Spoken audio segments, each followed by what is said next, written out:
Hello, my name is Adam Wilcox. I'm going to be talking today about data entry and storage in computing systems.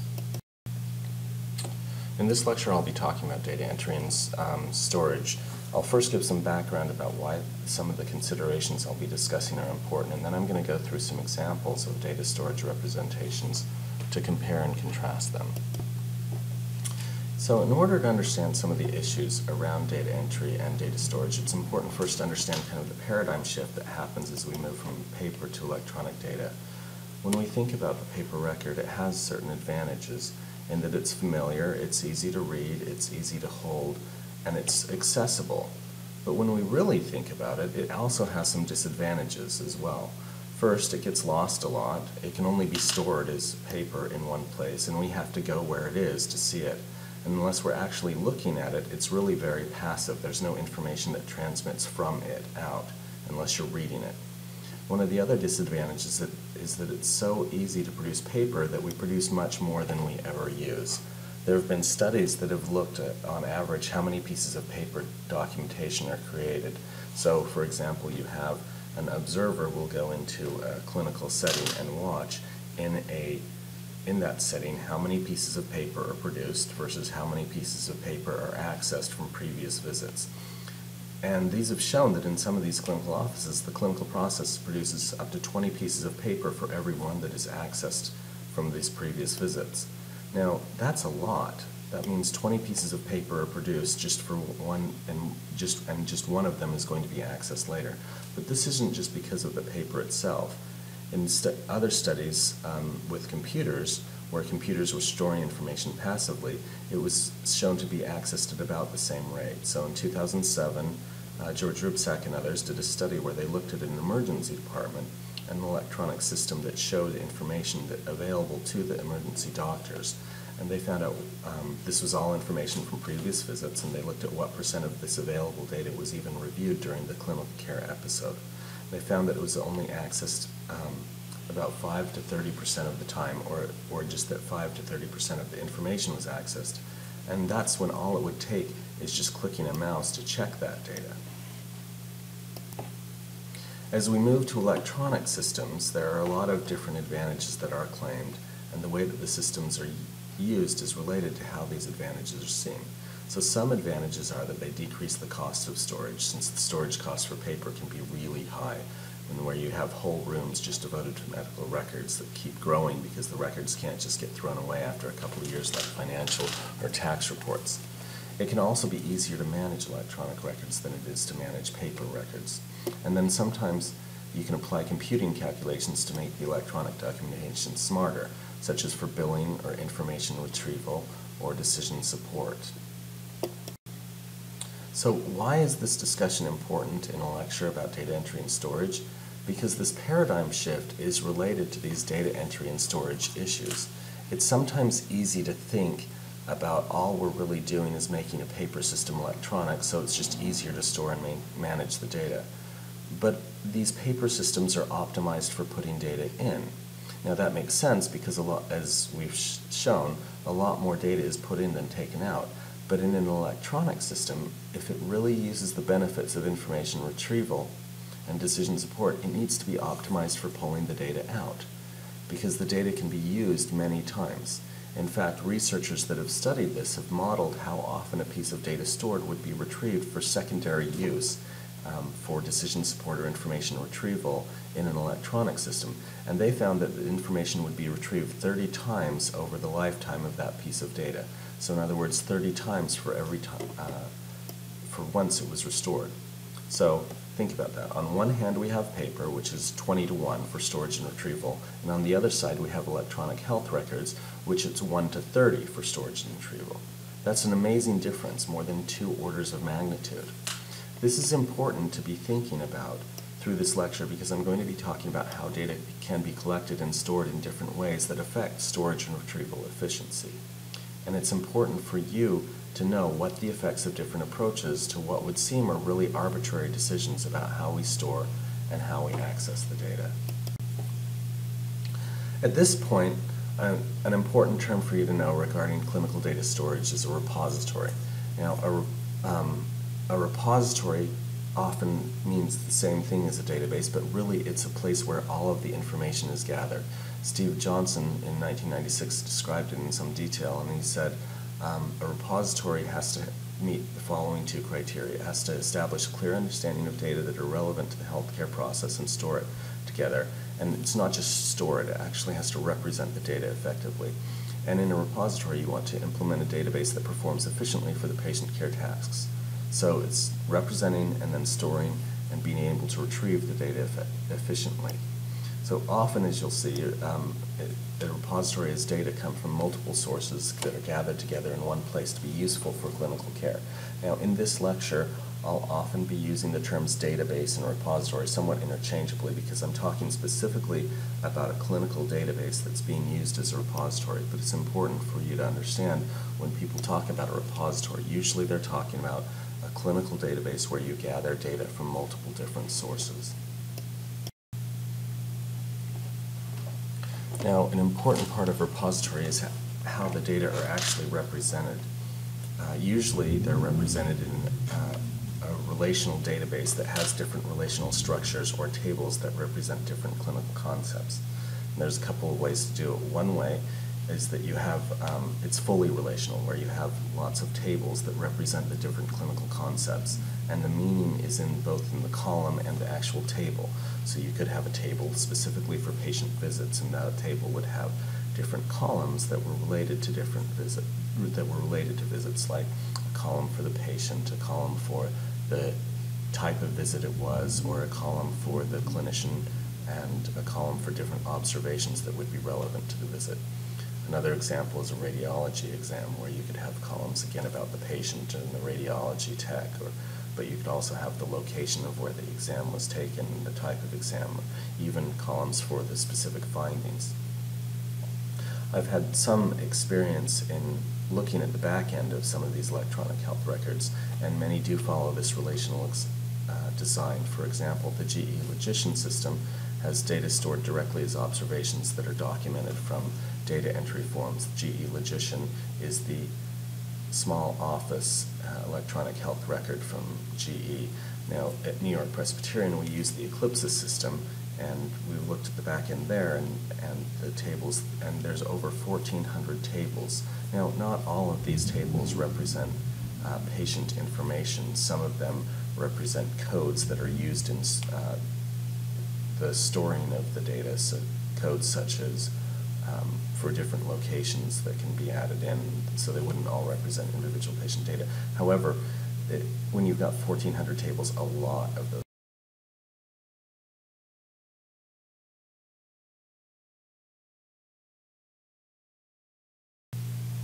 Now here's, when I talk about data entry forms, I just want to give an example. Here's a screenshot from an EHR data entry form. So along the top you've got the different tabs that represent the different components of a visit note, such as the history, the vital signs, the physical exam, and the impression. Now, looking just at the vital signs tab, we see the concepts of height and weight, temperature, vision, smoking status, etc. And these are all concepts that would be important to collect in a visit. There's also little information to the side just that's helpful about, what the appropriate values or expected values might be for different areas of the form, but for the most part it's just for storing information. Now there are a lot of concepts here, as the next slide here shows, where we've got a list of all of the concepts that would be part of this, all of the concepts or observations that would be part of this well-adolescent visit form. I'm not going to go through them all individually, but as you look at this list, you might think about how this data should be stored in the database. One way is to just store it as a single table with a different column for each concept and a row that represents an instance of that form, with the actual values then being elements in this form. Now that sounds pretty simple, and it would be a good way to start, but then you might ask, what happens if someone wants to change that form in some way? What happens if someone wants to add a new vital sign, such as a screening for ADHD or for depression, to that form? Then you have to change that big table and move everything over to add another column. So to make that easier, or to fix that problem, another approach may be to break up break it up into a lot of smaller tables according to the natural concept groupings, such as the tabs that we saw for history or vital signs, physical exam, and impression. So you could create a separate table, one for history, one for vital signs, one for physical exam, and then one for impression. But then this can have its own disadvantage because you start to gather too many tables. Now, these tables that you'd create wouldn't just be for each data entry form in the electronic health records, but they'd be used for other methods of data collection in the EHR. For example, there's the data from all the clinical entry forms for the physicians, for the nurses, for the other clinical staff, and these forms actually may be different depending on who's entering it. And then there's also the data that could be coming from ancillary systems, like the laboratory and pharmacy systems. And finally, there could be data from different devices that are loaded into the repository. All these different sources can influence the data representation of the tables that are in this repository. So let me go through an example. Here we have an example of a clinical scenario that shows the different types of data that can be stored on a patient. So just for background, this is from the 2007 Certification Commission for Health Information Technology, which is an organization that builds test scripts or criteria for EHRs. So it's just kind of an example of what that EHR should be able to store, and an example that was used to test whether EHRs could be effective. The exact example is in the small text and in the table. So the text says, involves an inpatient admission for Elizabeth Benson, a 6-month-old who weighs 13 pounds and 14 ounces and her height is 26 inches. She was directly admitted by her pediatrician, Dr. Joan Miller, to the inpatient pediatric unit with a diagnosis of pneumonia and possible sepsis.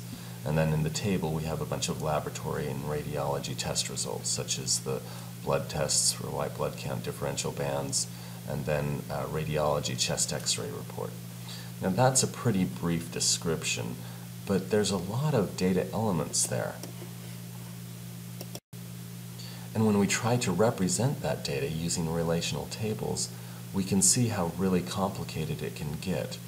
So here, I've taken all of that information and tried to store it in 8 tables that describe that. You have the table for the patient that describes Elizabeth Benson and her age. You have a table that describes the inpatient admission with the admitting physician, the unit where she was admitted, the initial admitting diagnosis of possible sepsis, and then various vital sign measurements that were included. And then for the lab tests, I've broken those up into different batteries or groups of tests. The white blood cell count, the differential and bands, and other things would be part of what's called an ABC with differential. And then the potassium was part of a BMP or a basal metabolic panel. So in this example, we've got these 8 tables, but I actually was trying to minimize the number of tables by making the columns really long. So, for example, in the diagnosis, rather than having one row for each diagnosis, I've got diagnosis 1, diagnosis 2, and in the vital signs, rather than having one row for each vital sign, I've tried to put it all in one table, like height and weight together. But you still, even just doing that, get 8 different tables. So, and when you look at the lab tests, I made a different table for each kind of lab battery or group of tests. And you can imagine how that would expand as I add all the other possible batteries or groups of lab tests that would be done. Here we see actually a more real-world example with some samples from the Eclipsis tables. Now, real-world in the sense that it shows how much the columns can actually expand. So the list of terms there represents all of the columns that would be in a table. In my fake example, I used ... so I didn't have to show how many columns the tables would really have. But you can easily end up with a lot of columns when you get down to the information that needs to be stored on the data. And for these 2 tables, they have about 40 columns each. And those are just 2 tables. Here's a part of the database schema for Eclipsis, and the tables are really multiplying. And as I mentioned before, there's over 1,400 tables in an Eclipsis implementation. So, how does a system end up with so many tables and then with so many columns in the table? Well, Some of that is that you really aren't trying to limit tables. When you have a model where you're adding tables as you add forms of data entry, where you have lots of tables, it's really easy to add more. I mean, what's the big deal about 1,401 tables versus just 1,400? As a result, these systems are really efficient at building new forms for data entry because all you have to do to create a new form is create your new table, and then it's really easy to just say, okay, for this form I'm going to store it in these tables. They can be really efficient that way, but when they're efficient in that way, they're really just like electronic paper, where they optimize around data collection rather than retrieval. So think about it.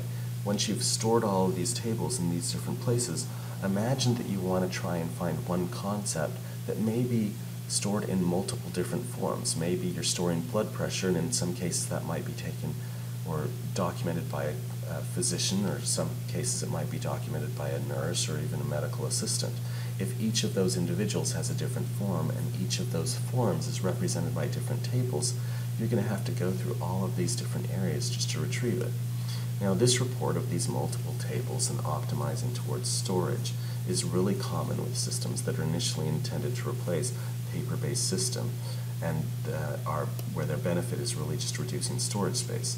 The problem, as I'm alluding to here, is getting the data out of the systems. These queries that have to go across these tables, not only can they become very inefficient, but you also have problems when the terms mean the same thing, like the blood pressure example. It's also difficult to gather data from the form when it's represented by multiple tables in some type of summary, because it has to be pulled from so many different places. Now, that was a relational-based model. There is another model that's called the event-based model, which does things a little differently. Now, you can see this image that shows the event-based model, and you've still got a bunch of tables. I've got the patient table, I've got information about alerts and orders, and it looks like I haven't really fixed the problem, because before I showed you 8 tables, and now here I've got at least 12 that are going on. But I'm going to get to the difference. First, though, before I do that, oftentimes when people store an event, rather than when an event model, what makes it different from how it gets implemented and how it's a little different from a relational model where you just have the different tables representing different chunks, is that you have events and components.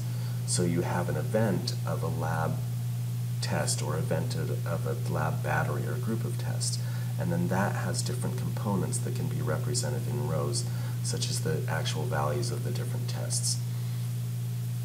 In this case, we have an event that's representing an admission, and then we have different components which represent data around that admission. A way to diagram this, like what was done by Van Ginneken and Stam in a paper in 1995, is they showed the event is some component, and then there's this one-to-many relationships of the different actions that are part of it. And this is kind of the core representation of an event model. So you have a single event, and then tied to that would be a whole long list of the components that are represented to that. Now, this is just a different way of storing the data. And you may ask, well, why would you go to this way versus the other? Or actually, before we get to that, you might ask, how does this actually work together? Now, let's go back to that same example of the inpatient admission for the 6-month-old Elizabeth Benson and see what it looks like. Here we saw it before in these relational tables, but in an event model, it looks a little different. So we have the patient table describing, again, we have the visit table, and that's similar. And then I've got a bunch of clinical events. So I've got a clinical event of a diagnosis, I've got a clinical event of vital signs, of event of lab tests, and a couple of lab tests actually, and a radiology report. And then under each one, I've got the components, and the components are linked back to the events through the event ID in the clinical component table. Now, this doesn't show actually all of the tables and all of the primary and secondary keys that would be part of it, but conceptually it's really showing how you have these things linked back together. So I've reduced what was 8 tables down to 4, but more importantly, I've reduced most of the tables just down to these 2 event and component tables, where they can all be stored like this. So I showed you these different tables, and then you'd ask, well, okay, so how does it really make things different? For one thing, the focus of an event model is different than a relational model in terms of where it's optimized. A relational model may be optimized for storage, but an event model is optimized for retrieval. So with the event model, it's actually a little trickier to store the data. You have to make sure that the events and the components are matched well together and keep those relationships of all the components together. And that sometimes can be a little more complex than it seems, but it's not impossible and it's not that difficult. The benefit of it, though, is that when you're querying the data, you're able to query just these 2 tables. You don't have to merge across multiple tables and go find out where all of the data are. That's so much better than the relational structure, where it's difficult to query both data and context. Now, querying the data is gathering multiple elements, requiring these multiple tables joins. As I mentioned, it can be very good for data storage, and it can also actually be good for aggregating data across patients. So if you wanted to find, if you wanted to compare data that were entered on a form across multiple patients, that relational model can be very efficient. But that's usually not what people are doing when they're providing clinical care. In the next lecture, I'll talk about how that could be done using a data warehouse when it's being done for analysis. But in terms of providing clinical care with decision support and with billing support and making the system smarter, it's usually done a little differently. In the event model, however, it's really good for querying across the data types. The data that are organized in these event and component tables are usually physically organized according to patient, so they can be very fast once you've selected a patient at gathering all of the data. It's not so good at querying across patients, but there is different ways to mitigate that. Now, this is the last slide of this part of the lecture, so I just want to recap kind of what we've gone over. I talked about the paradigm shift that happens when you move from paper to electronic. The paradigm shift doesn't happen if all you're doing is building a system that reproduces the exact benefits of paper and the exact disadvantages of paper. In this case, if you follow just a purely relational model and have a lot of tables that are spread across, where the forms are spread across multiple tables. But if you want to make it smarter, if you want to have the systems be really using the data for secondary use to make it smarter and help kind of creating a thinking system, you're going to be retrieving a lot more than you're going to be storing. And in this case, it may be better to have the data modeled more in an event-based model where it's optimized more for retrieval. So paradigm shift, you can optimize over storage versus retrieval. Which one you do will depend on what your real goals with the system are and what you want to have as the advantages. And not surprisingly, I'm going to advocate that because you want the systems to be smarter, that we're not just trying to create a version of electronic paper. There are some important advantages to the event-based model.